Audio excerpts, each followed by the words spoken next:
Some of the wealthiest institutions in pre-modern Asia were built by men who owned absolutely nothing. They shaved their heads.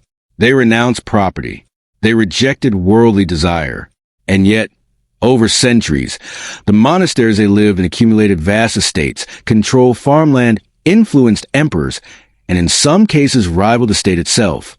This is a financial historian, where money, power, and history collide, and nothing is ever as simple as it first appears. At first glance, this sounds like contradiction. Buddhism, founded in the 5th century BCE by Siddhartha Gautama in northern India, was built on renunciation. The Buddha taught that attachment, especially attachment to wealth, is a root cause of suffering. The ideal monk owned almost nothing, just robes, a bowl, discipline. They wandered, they begged, they detached. So how did institutions founded on detachment become engines of accumulation? The answer isn't hypocrisy. It's incentives, the birth of an institution. From the beginning, Buddhism was not just a philosophy. It created an organization. The Sangha, monks and nuns lived in structured communities. They followed rules, preserved texts, educated followers, maintained sacred spaces. That required infrastructure. In early India, monasteries, known as viharas, were funded by merchants and rulers. Wealthy patrons donated land and buildings as acts of merit. And this is where the mechanism begins. In Buddhist doctrine, generosity toward the Sangha generates spiritual benefit. Supporting monks was not just charity. It was karmic investment. One spiritual merit becomes linked to material donation, an economic channel opens. Expansion into empire. When Buddhism spread into China around the 1st century CE, it entered one of the largest political systems on earth. China's emperors ruled under the mandate of heaven. Moral legitimacy wasn't optional. It was foundational. Buddhism offered rulers something powerful, spiritual reinforcement. By funding monasteries, emperors signaled virtue and benevolence. In return, monasteries prayed for state, educated elites, preserved culture, and strengthened imperial legitimacy. Patronage flowed, land flowed, privileges flowed. And during the Tang dynasty, 618 to 907 CE, this relationship reached its peak. The structural shift. Individual monks still owned nothing, but monasteries as institutions could own land.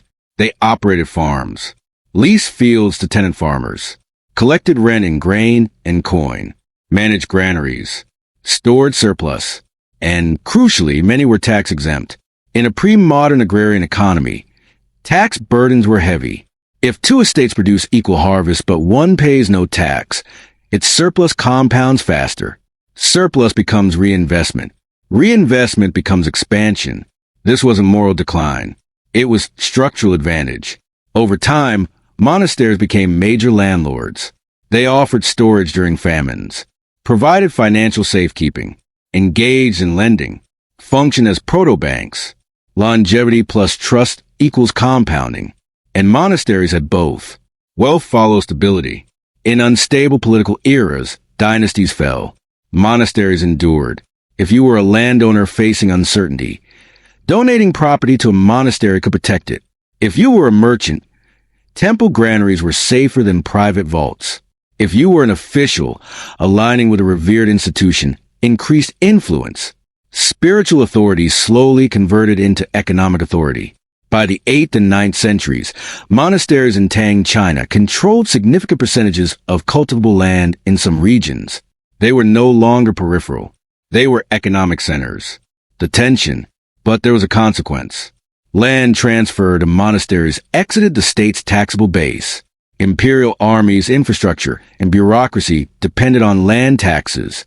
As more land became exempt, fiscal strain intensified. Meanwhile, monasteries expanded workshops, estates, and endowments.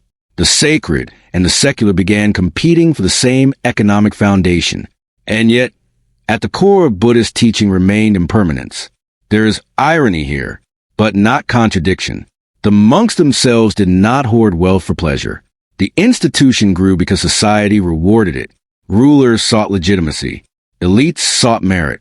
Commoners sought protection. The monastery stood at the center of that exchange. The deeper lesson. Western observers often frame this story as corruption or drift, but the more accurate interpretation is institutional evolution. Once an organization receives protection and endowment, it must manage resources. Buildings require upkeep. Residents require food. Rituals require funding. Administration requires structure.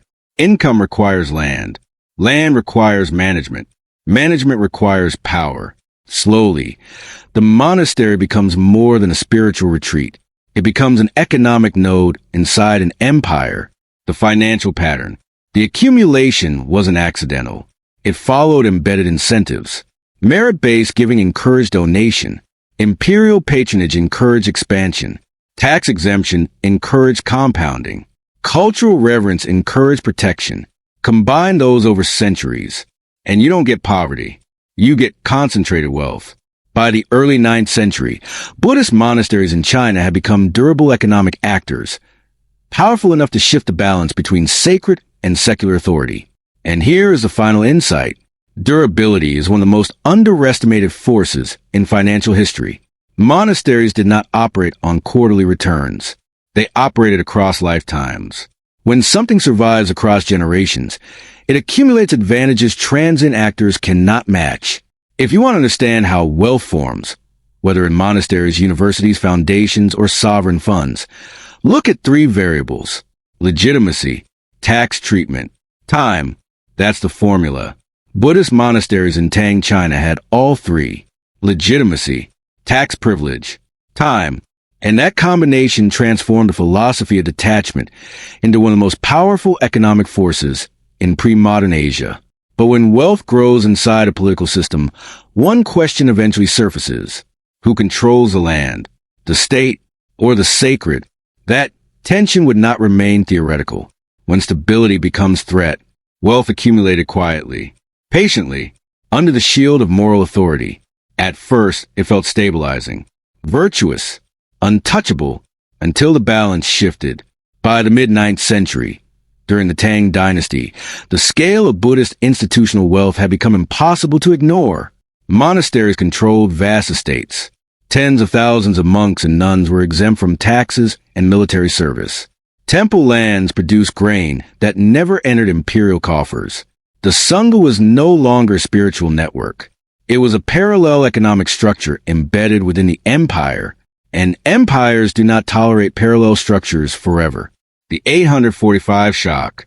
In 845 CE, Emperor Wuzong launched what became known as the Great Anti-Buddhist Persecution.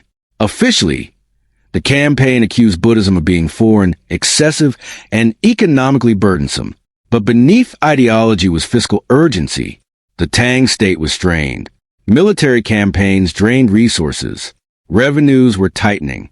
Meanwhile, monasteries were wealthy and largely untaxed. From the court's perspective, religious estates represented frozen capital, productive land shielded from state extraction. The solution was blunt.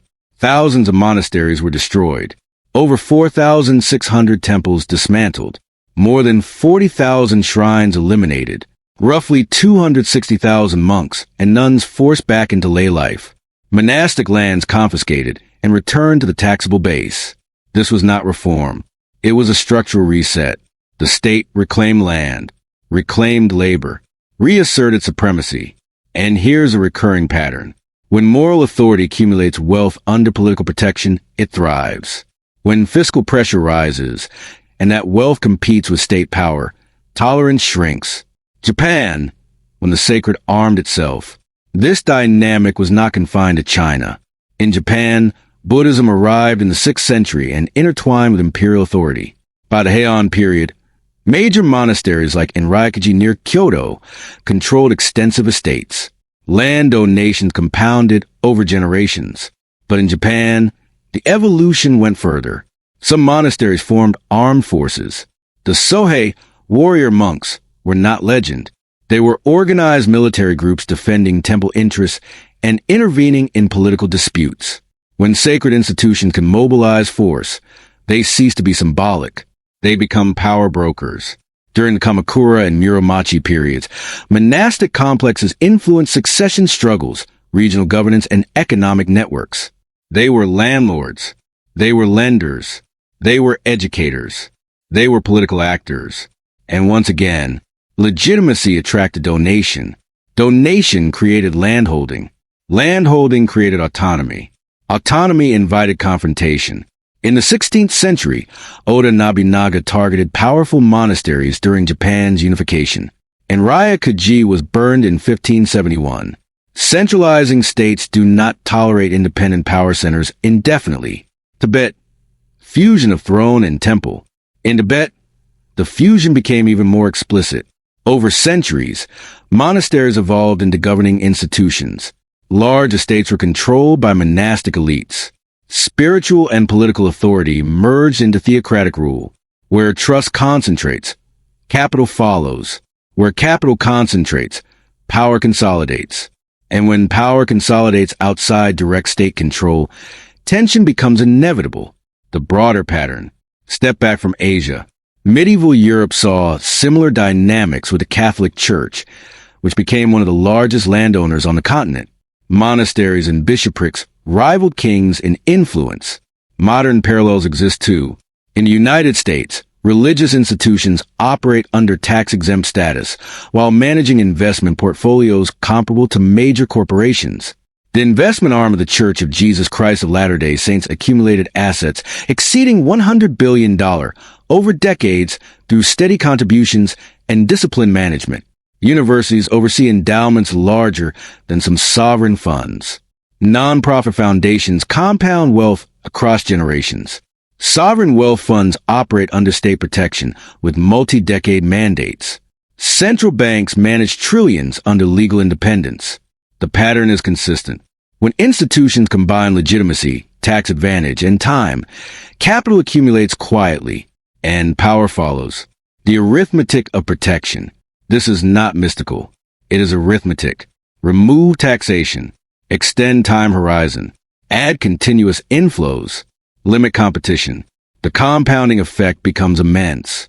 Buddhist monasteries were early examples of the structural advantage. Their wealth was not primarily built through conquest. It was built through donation, protection, and durability. But durability never eliminates politics. When institutional wealth strains fiscal systems, states respond. The modern lesson. We often assume wealth flows toward innovation. Sometimes it does, but often it flows toward protection. If you want to understand the architecture of real wealth in any society, study where tax exemptions exist, where legitimacy shields assets, which institutions outlive political cycles. Those are the compounding centers. This is not an indictment of belief. It is a lesson in institutional mechanics. Laypeople donated land seeking merit. Rulers granted privileges seeking legitimacy. Monasteries reinvested surplus seeking stability. Feedback loops formed. Over centuries, those loops built immense institutional wealth. Then states recalibrated when the balance tipped. Money and power do not coexist peacefully. They negotiate constantly. Final insight. Wealth is not created by markets alone. It is shaped by incentives embedded in political and cultural systems. Institutions we perceive as moral or charitable can also be economic giants, not because of corruption, but because of structural advantage. History does not repeat in costume. It repeats in incentives. Buddhist monasteries built some of Asia's wealthiest institutions, not because monks abandoned detachment, but because society aligned virtue with privilege and shielded it with time. And whenever virtue, tax policy, and time align, compounding begins. If this gave you a new lens on power and wealth, subscribe. History has the answers. I'll show you where to look. Rocket.